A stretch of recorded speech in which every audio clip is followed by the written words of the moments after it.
Hi everyone, it's Charlie Beach here on a very sunny January the 15th, 2013.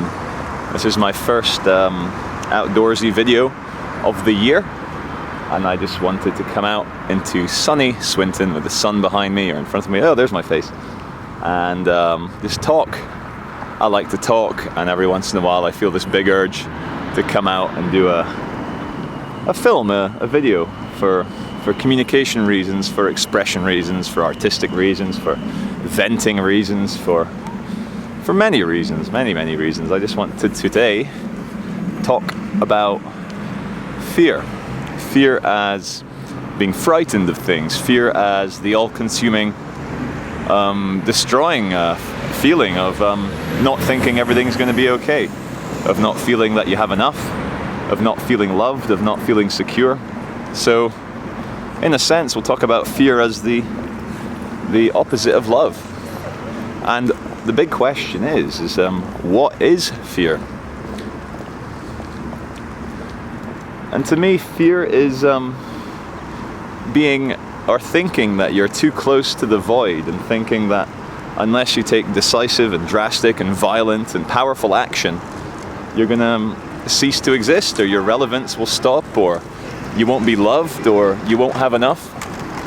And it's fear and it's brother greed that drive the industrial capitalist world that we live in. I mean, not to concentrate on capitalism, because fear drives fascism, it drives communism, it drives socialism, it drives every single attempt to organize the masses into something productive, into a machine, shall we say. So fear could be said to be the loss of man's dignity and the victory of the machine over individuals and tribes.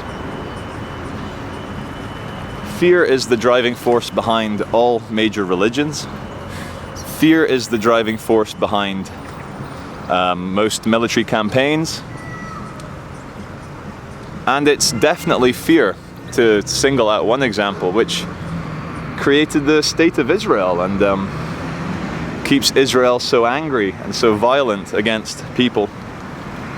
And there's so much hate and hurt in this world that it disappoints me. And is it disappointment, or is it a sadness to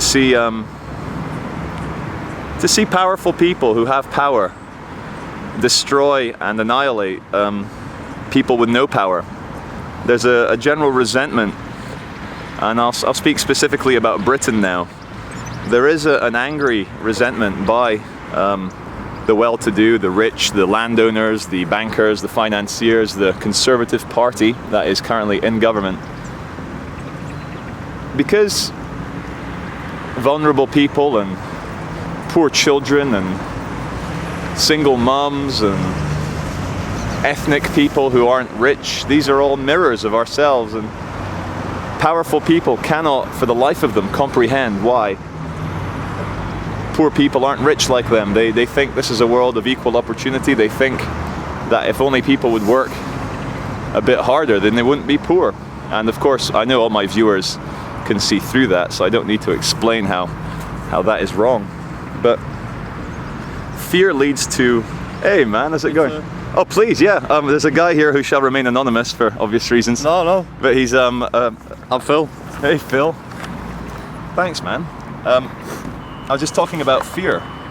Anyway, just to show you the fear versus love, here I am all by myself, and a friend, someone who understands my films, has come out from his job and is offered and is filming me now in the sunshine. And so Phil, I was talking about fear versus love and why the Conservative Party hates poor people and vulnerable people so much. And I think it's because people are a mirror onto us, and we feel deeply threatened that poor people can exist.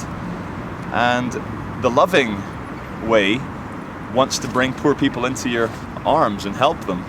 But the fearful way, which says I have 16 properties, I rent out 15 of them, I live in a palace, I have 4 Jags.